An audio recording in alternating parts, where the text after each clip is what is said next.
Good evening and welcome to Roundtable. Today we have with us an award-winning filmmaker, and he is the very well-known Vishwanath Buddhika Keerthisena, known as Boodi Keerthisena.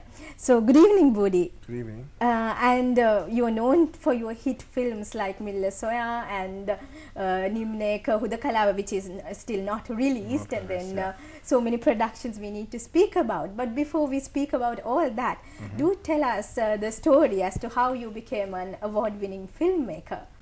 Oh, gee, I don't know how I became an award-winning filmmaker, but I can tell you one thing.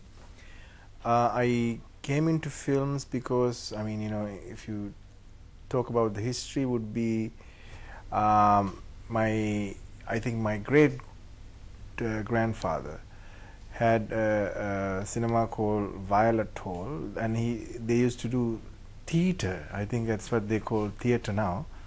Theatre those days when I think Eddie Jaman and all those people were doing all the stuff. Then my father built the cinema called Darshana somewhere in the 70s, I think 71 or 70, I don't know.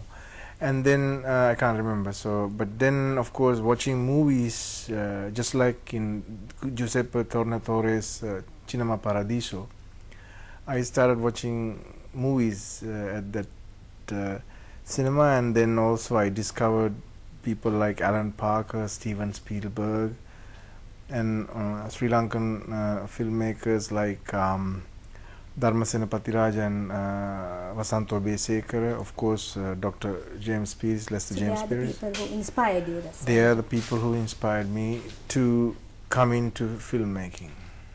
And then from there onwards, how did it all happen?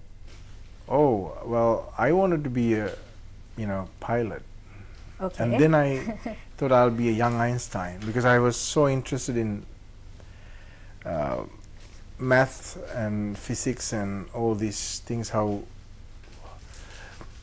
this did come to be, and things like that, Scientific. Yeah, science and everything. And I wanted to really be an Einstein and young Einstein. And then I thought, Einstein played the violin when he was a scientist. I thought maybe I can make movies while I am being a young Einstein. But wow, what a role model. Yeah, I know. So, but then it didn't work that way. I became more of a filmmaker. I mean, I then, of course, wanted to study movies, films, and we were in my village in Koswadi, and I was meeting with my friends in the evenings. We discussed about movies. We wanted to make movies. One of my friends called Eric from the village council, he was a linesman, like an electrician. We would go and write a screenplay after screenplay to make a movie like Close Encounters of the Third Kind. I mean, we wanted to see this UFOs landing in somewhere in Madampe or Maraville, I don't know. So that was one way of trying to get into film industry. And you also spent about 8 years studying film in New York, right? Yeah, I mean, I spent 8 years in Manhattan, but I don't know if I studied film about 8 years. I mean, yeah, I was there for 8 years, and I studied at School of Visual Arts in New York City, where other directors like Brian Singer and Eli Gessner and people like that have come out. And Brian, of course, was in parallel classes like we were, who had made X-Men 1, X-Men 2 and Superman Returns, and Usual Suspects, where he got, I think, an Oscar for, I think Kevin Spacey got an Oscar. So they were your batchmates, is it? Yeah, I mean, from time to time, because in SV, School of Visual Arts, we call SVA, he was there for like, I think 2 years, and then he went to UCLA. And we who were there for about, I don't know, we were about 160 students, and when it came to graduation, I think there was about 40. So you can imagine how the film students drop when they graduate. So we have about known people that I know, that I can say, oh, there's one person that who's working in the industry. There are about 10 people around the world like myself who are working, and one of them is Brian and a few others. Yeah, and Boodi, now because we're speaking about cinema and in the context of Sri Lanka, we know that cinema plays an important role in the context of the social, political and economic context of a country as well. And with all your productions, you have actually tried to address some sort of a social issue. So can we elaborate how that happened, starting from, say, Milla Soya? Because it also received many awards. Yeah, I think Mille was an interesting turning point in Sri Lankan film history. Although, you know, in Sri Lanka very few people talk about these kind of things. At least I'll try to talk about it. I mean, you know, in the sense of Mille was very interesting because it was talking about a generation who had gone through from early 70s insurgency to 80s ethnic riots, 83 ethnic riots, and then living through an era of bombs going off to again 89, the JVP uprising or whatever you want to call it, and then again back to the 90s, the war begins, and you know, up to the peace, and you know, all these things.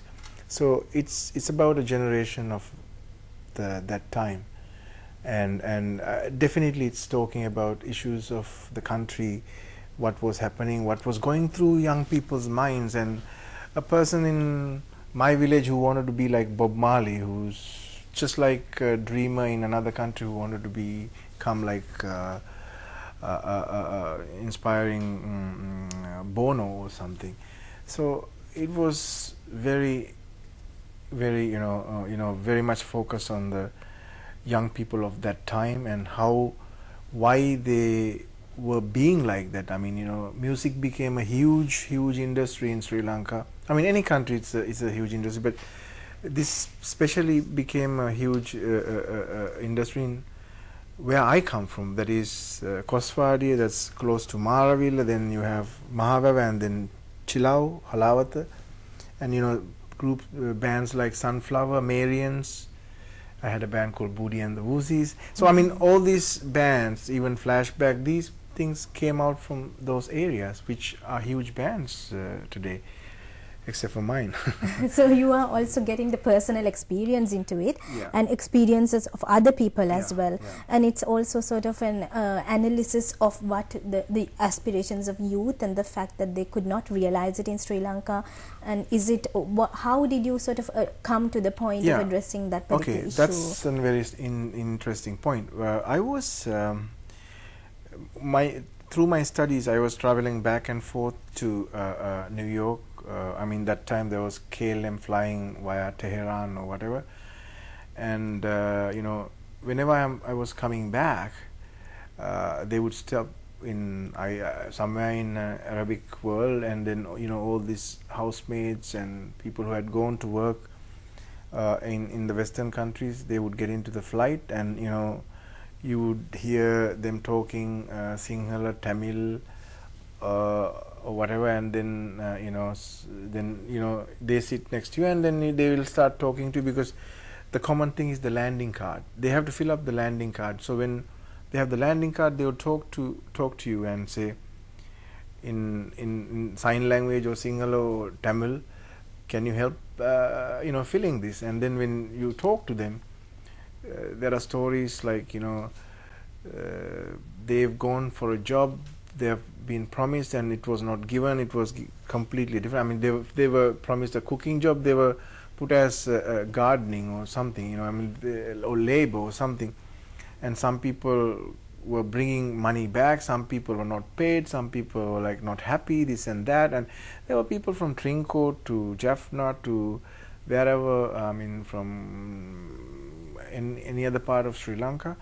And so, you know, I help them sometimes fill their forms, and when we come on the line to go to the immigration, I mean, I can't say it's anybody's fault, but you know, sometimes you know, the officer there is probably had gone through you know, stayed very long hours